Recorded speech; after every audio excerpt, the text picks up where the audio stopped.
Hey guys, welcome to the Liberal Hive Mind, a channel solely focused on exposing the abundant hypocrisy of the left. Alright, so for those of you guys who've been following this YouTube channel for a while, you know that I got my little repository of framing angles. Let me add more context to that because it's maybe a little bit vague. I got my little bank of framing shticks that I tend to repeat. Titles or concepts that I'll reuse that I kind of keep at the back of my mind ready to use again if the context fits. Well, one title that I've been using recently that's been pretty good is this one. Well, she didn't last long, or this didn't last long. Yeah, I've used this title maybe a little bit too much recently, but we are using it once again because it's simply perfect. That didn't last very long now, did it? Kevin McCarthy's run as Speaker of the House has come to an end. Voted in as Speaker after the 2022 election, and what's it been, less than a year? 8 months? 9 months? Less than a year later, Kevin McCarthy is out. Folks, this is history in the making. This is big, big, big. We got some stuff to get into, so let's roll the tape. Alright, so I have to admit I was not expecting this to happen this morning. I mean, I made a video literally just the other day talking about this topic, how I support the removal of Kevin McCarthy. I think it's a good thing. But in the last video I said, probably not gonna happen. Well, to my surprise, I think to the surprise of most people, it just happened. On this vote,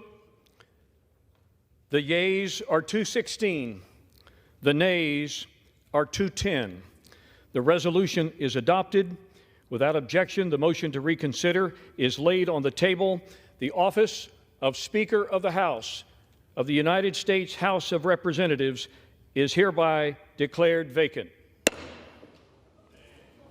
Kevin McCarthy has officially been removed as Speaker of the House. Game over. And of course, here we go. The political rhetoric battle around this issue has started. You have Democrats and Republicans kind of aligned. Well, not Republicans, let's say Republican neocon establishment types aligned. They're claiming that this plunges Republicans into chaos. Neocon Dan Crenshaw writes, if you're voting with every single Democrat in the House to oust a Republican speaker, it's not about winning for conservatives. Based on all the fundraising emails we are seeing, it's only about personal attention. There are people who fight for you and people who fight for your attention. Big difference. Alright, do me a favor, Dan Crenshaw, and shut up and crawl back under the rock from which you came. The idea that this is a win for Democrats because Democrats are actually the ones who voted to oust Speaker McCarthy is a joke. So Matt Gaetz's plan was to get Democrats to join with the Freedom Caucus and vote to oust Speaker McCarthy. Matt Gaetz even said on multiple times that he was going to get the Democrats to side with him on this issue without negotiation. In other words, Matt Gaetz wasn't going to have to give something to the Democrats to get them to vote for him, and that's exactly what happened. Democrats, obviously from their perspective, are viewing this as a win because they think they're just sowing discord, but I think Democrats, yet again, made a bad play. This was a horrible political miscalculation because the entire Twitter sphere, or the Republican Twitter sphere, is now cheering. Kevin McCarthy was a bad speaker. He simply wasn't keeping his promises, and so what Democrats delivered to Republican voters is something you never see in Washington. Accountability. The idea that this is a bad thing is laughable to me. This is the best thing to happen in Washington in years. Decades and decades and decades of nothing, status quo, garbage. Dan Crenshaw claims that Speaker McCarthy and those other Republicans, yeah, they're fighting for you. Yeah, I'm pretty sure the American people have been hearing that exact empty rhetoric for decades, and life just keeps getting worse. Technology is getting better. The standard of living, thanks to technology, is getting better, but for the average American, life is getting worse. Nothing is better. Everything's shinier and fancier looking, but nothing is actually better. You used to be able to work a cash register at a pharmacy and buy a home. Now, depending on where you live, you could be pulling 6 figures in income, and you're still stuck renting and can't even afford to go on a vacation. Things have been getting worse generation to generation for a pretty long while now, and along this path of deterioration, there has been no accountability. Politicians who don't deliver, politicians who fail to deliver, politicians who say something then do something else have been allowed to do so for far too long. And now, thanks to Matt Gaetz and thanks to the Democrats, and I sincerely mean that and stand by that, thank you Democrats, we're finally seeing some accountability. This sets a very interesting standard now, because anybody who assumes the position as Speaker of the House right now, any Republican voted into that seat, simply cannot be a Kevin Kevin McCarthy. The Paul Ryans of the world, the Kevin McCarthys of the world, not gonna fly anymore because there is a real threat of accountability, a threat of removal. You will lose your spot as Speaker unless you do your job. Republicans control the House, and the demand is to stop being such weak-willed, spineless losers, to actually cut spending, to actually secure the border, to stop the never-ending blank check to Ukrainian corruption. The new standard, at least the temporary right now standard, is that Kevin McCarthy-style vapid leadership will not be tolerated, thanks to Matt Gaetz. This lobbyist-controlled political elite leadership class is finally held at attention.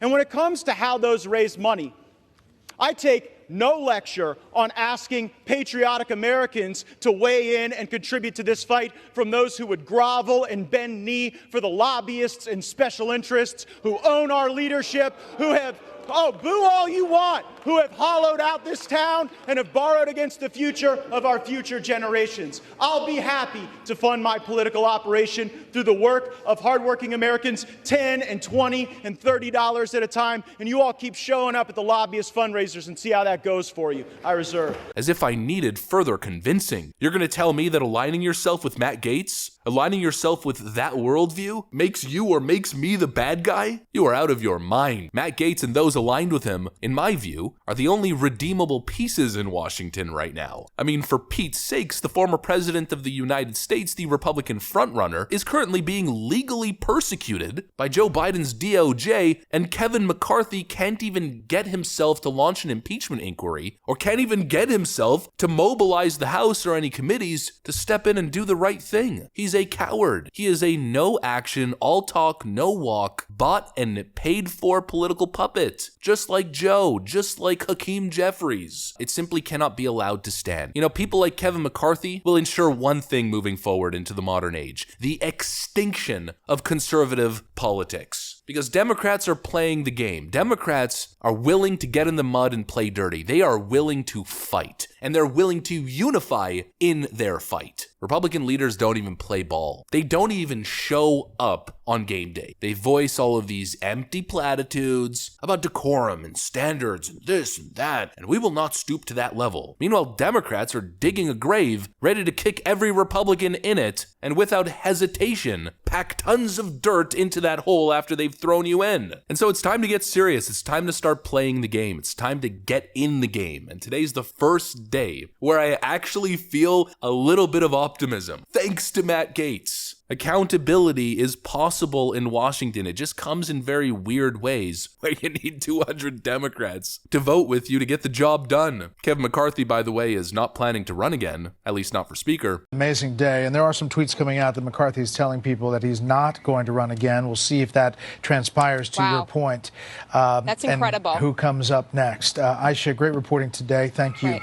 And so the Kevin McCarthy era of politics is done. Now it's a more important process, the process of choosing a leader. Choose wisely, apply grassroots activism pressure, because trust me when I tell you the Republican establishment is going to try very hard to get a little Paul Ryan, Kevin McCarthy clone in that position. And that right there cannot be allowed to happen. I personally believe it should be either Matt Gaetz or Byron Donalds, but chances are pretty slim that that happens. Hopefully the right person is elevated to the job, and hopefully today is the last day of neocon leadership in the party and the first day of a new conservative age with a real, an actual conservative, an actual patriotic nationalist serving as the leader of the House. Not a quote-unquote conservative who greenlights pretty much all the nonsense spending Democrats want, who keeps sending checks to the proxy war machine without questions asked. We finally see real conservative leadership that represents the actual will of Republican voters. Secure borders, shrinking of government and especially government spending, common sense, conservative legislation, limited legislation and spending, and hopefully spending on actual American interests and American citizens, and not always funding to the tune of billions and trillions the latest globalist endeavor. Kevin McCarthy is out. That is a good thing. saying, thank you, Matt Gaetz, and thank you to the Democrats. They think they're playing some sort of 5D chess move, but really, I think there's only one thing to tell Mr. Hakeem Jeffries and the rest of the Democrats who think they're making some sort of genius play here. Congratulations, you played yourself. Accountability in Washington. An absolutely amazing, I'd argue historic sight, or I guess we could call it achievement. Thanks for watching, folks, and I'll see you on the next one.